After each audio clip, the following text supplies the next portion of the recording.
Hello students, how are you? I hope you are absolutely fine. तो आज जो हमारा विषय है वो है ग्राहम्स लॉ ऑफ डिफ्यूज़न, जैसा कि आपको नज़र आ रहा होगा।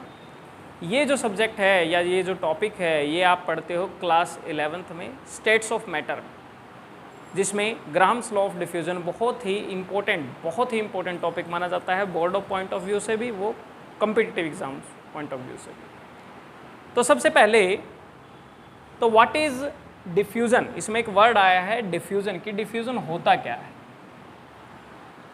तो मैं यहाँ पे डिफ्यूज़न लिख रहा हूँ।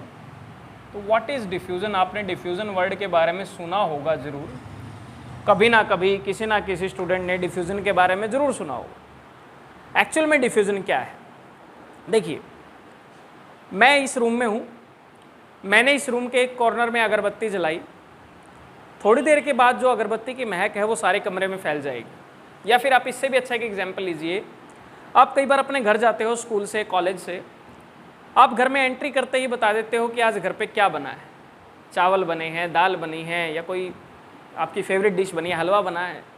आप जाते ही बता देते हो कि आज घर में क्या बना है, बिना किचन में जाए आप घर में एंट्री करते हुए बता देते हो कि आज घर में क्या बना है। तो इसके पीछे का रीज़न क्या है, इसके पीछे का रीज़न यही एक छोटा सा वर्ड है, डिफ्यूज़न। एक्चुअल में डिफ्यूज़न क्या होता है, एक्चुअल में डिफ्यूज़न की जो डेफिनेशन है वो है मूवमेंट ऑफ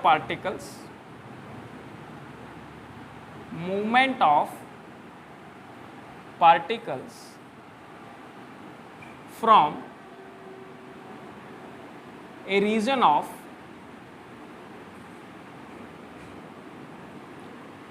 हाई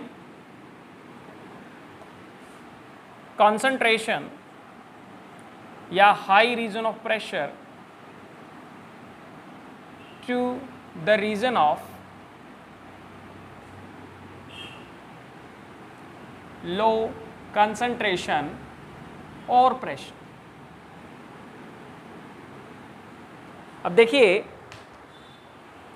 घर में खाना बन रहा है, जिस बर्तन में खाना बन रहा है, किचन में जो खाना बन रहा है, वहाँ पे उस बर्तन में तो उसकी कंसंट्रेशन सबसे ज़्यादा है खाने की, और वहाँ पे जैसे जैसे आप उसके नज़दीक जाएंगे खाने की महक और तेज़ होती जाएगी। ऐसी जो मैंने अगरबत्ती जहाँ पे जलाई थी कमरे में, वहाँ पे अगर मैं उसके जितना नज़दीक जाऊँगा महक उतनी ज़्यादा स्ट्रॉन्ग आती जाएगी, स्मेल उतनी ज़्यादा स्ट्रॉन्ग आपको आती जाएगी, लेकिन जितनी दूर जाऊँगा महक कम होती जाएगी। तो क्या है कि क्या हुआ है कि उस कॉर्नर से इस कॉर्नर तक जो उसकी स्मेल है वो आई है, वहाँ से लेके यहाँ तक पार्टिकल जो है, गैस के जो पार्टिकल है यहाँ से लेके वहाँ तक ट्रैवल करा है उन्होंने, और वहाँ पे जो है हाई कंसंट्रेशन थी, यहाँ पे लो कंसंट्रेशन थी। देखिए कोई भी चीज़ जो है वो हमेशा ही लो कंसंट्रेशन पे या लो एनर्जी पे रहना पसंद करती है। देखो अगर हमें ऊपर जाना है तो ऊपर जाने में एनर्जी लगती है, लेकिन ऊपर से नीचे आने में कोई एनर्जी नहीं लगती, बस छोड़ दो। जैसे मैंने ये देखो, ये मार्कर है, मैंने यहाँ से ऊपर लेके गया, मैं एनर्जी लगी, लेकिन अगर मैं यहाँ से इसको छोड़ दूँ तो ये अपने आप नीचे आएगा। कोई भी पार्टिकल है वो हमेशा ही लो एनर्जी में रहना पसंद करता है बजाय कि हाई एनर्जी में, ठीक है। तो कोई भी पार्टिकल है वो हमेशा अगर मूवमेंट भी करेगा तो हाई कंसंट्रेशन से लो कंसंट्रेशन में मूव करेगा, या ये region of high pressure to low pressure में वो मूवमेंट करेगा। तो इसी को बोला जाता है डिफ्यूजन। अब यहाँ पे एक वर्ड आता है इफ्यूजन, ये वर्ड जरूर आपने ध्यान में रखना है। व्हाट इज इफ्यूजन,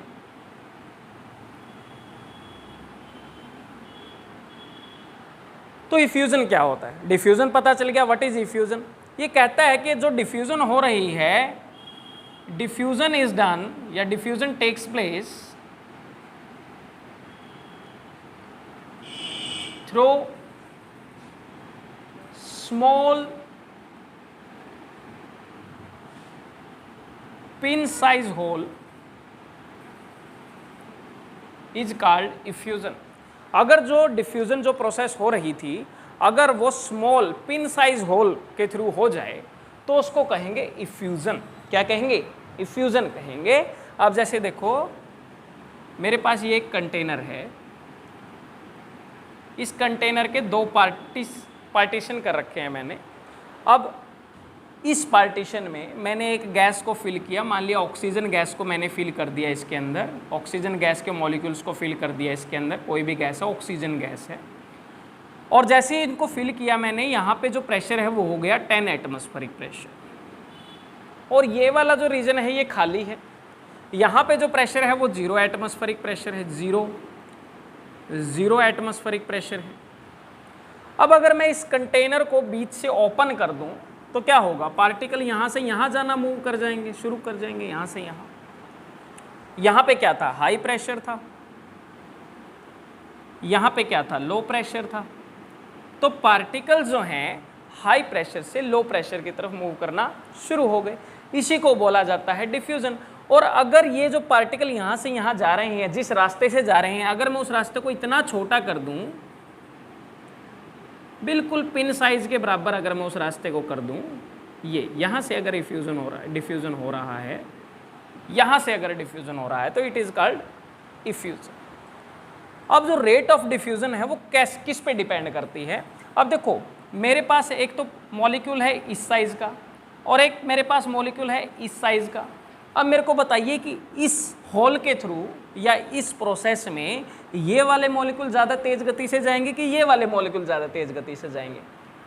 बिल्कुल यही वाले जाएंगे। क्यों जाएंगे? क्योंकि जो एक होल है वो बिल्कुल पिन साइज होल है, तो उसमें से ये तो एंट्री नहीं करेगा, लेकिन ये बहुत तेज़ गति से एंट्री करेगा। ये भी करेगा लेकिन बिल्कुल धीरे धीरे धीरे धीरे से उसके अंदर निकलेगा। ये क्या है, ये बिल्कुल एक तेज़ गति से उसके अंदर से जो है निकल जाएगा। जैसे बैलून है, बैलून के अंदर हवा भरी और मैंने उसके अंदर एक छोटा सा पिन होल कर दिया, तो एकदम हवा एकदम निकलती है ना उसके अंदर से, जो मॉलिक्यूल्स है वो फटाफट उसके अंदर से निकल जाते हैं। तो क्या है, ये जो छोटे पार्टिकल्स हैं बहुत इजीली निकल जाएंगे, बड़े पार्टिकल थोड़ा सा देर लगेगा। तो मैं लिख सकता हूं कि जो रेट ऑफ डिफ्यूजन होता है, जो रेट ऑफ डिफ्यूजन होता है, it is inversely proportional to molar mass of gas. भाई जितना बड़ा पार्टिकल होगा उसका रेट ऑफ डिफ्यूजन कम होगा, और जितना छोटा पार्टिकल्स होगा उसका रेट ऑफ डिफ्यूजन ज़्यादा होगा। एक्चुअल में जो रेट ऑफ डिफ्यूजन है वो इक्वल होती है पीटीएम के। पीटीएम एक्चुअल में तो ये होता है फार्मूला। पी का मतलब यहाँ पे प्रेशर,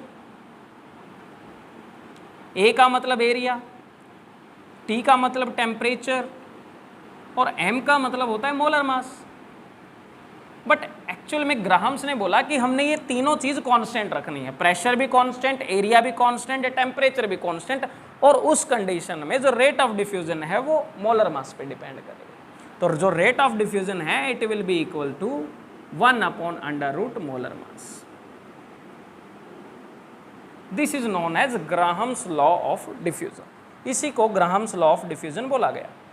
अब मेरे पास मान लिया दो गैसेज हैं, दो केसेज लेता हूं मैं गैसेज के। एक मेरे पास फर्स्ट गैस है, उसका रेट ऑफ डिफ्यूजन होगा 1/m1 के। Second equation. एक मेरे पास सेकेंड गैस है, उसका जो रेट ऑफ डिफ्यूजन होगा 1/√m2 के। Third equation. अगर मैं दोनों का रेशो निकालता हूं तो रो R1/R2 will be equal to m2/m1 whole under root. This is also called Graham's law of diffusion. अब आपको पता है कि जो डेंसिटी होती है, अगर आपको ध्यान हो तो वो किसके इक्वल होती है, मास बाय यूनिट वॉल्यूम होती है, लेकिन गैसेज के केस में वो होती है मोलर मास बाय 2। दो प्रकार की डेंसिटी होती है, वेपर डेंसिटी, एब्सोल्यूट डेंसिटी, वो हम नेक्स्ट पीरियड में भी आपको बताएंगे। तो डेंसिटी इससे क्या है, डायरेक्टली प्रोपोर्शनल होती है मोलर मास। तो अगर मैं मोलर मास को डेंसिटी से रिप्लेस करता हूं तो ये इक्वेशन क्या बन जाएगी, R1/R2 √d2/d1। This is also another form of Graham's law of diffusion. तो आपको कैसा लगा ये ग्राहम्स लॉ ऑफ डिफ्यूजन? अब इससे रिलेटेड एक क्वेश्चन भी देखते हैं हम। अब अगर आपसे पूछ लिया जाए between methane and oxygen, which one has higher rate of diffusion? कि तुम्हारे पास एक तो ऑक्सीजन है और एक आपके पास मीथेन है, किसका जो रेट ऑफ डिफ्यूजन है वो ज़्यादा होगा। अब एक पास आपके पास ऑक्सीजन है और एक आपके पास मीथेन है CH4। अगर मैं इसका मोलर मास देखूं तो इसका मोलर मास होगा 32, 16 × 2 32। इसका मोलर मास होगा कार्बन का 12 होता है, 4 यहाँ पे हाइड्रोजन है, 12 और 4 16। इसका जो है एटॉमिक मास है, मोलर मास है, वो है 16 और इसका जो मोलर मास है वो 32 है। यहाँ पे हमने देखा कि rate of diffusion inversely proportional होता है मोलर मास के, मतलब जिसका मोलर मास ज़्यादा उसका rate of diffusion come. Molar mass ज़्यादा किसका है? ऑक्सीजन का, तो रेट ऑफ डिफ्यूजन इसका कम होगा। तो इसका मतलब मीथेन का जो है रेट ऑफ डिफ्यूजन जो है, मीथेन का rate of diffusion will be greater than rate of diffusion of oxygen, क्योंकि इसका मोलर मास कम है। तो ये था इसका प्रैक्टिकल एप्लीकेशन। तो उम्मीद है आपको ये टॉपिक जो है पसंद आया होगा। इसी प्रकार से हम आगे भी आपके लिए शॉर्ट वीडियोज़ लेके आते रहेंगे।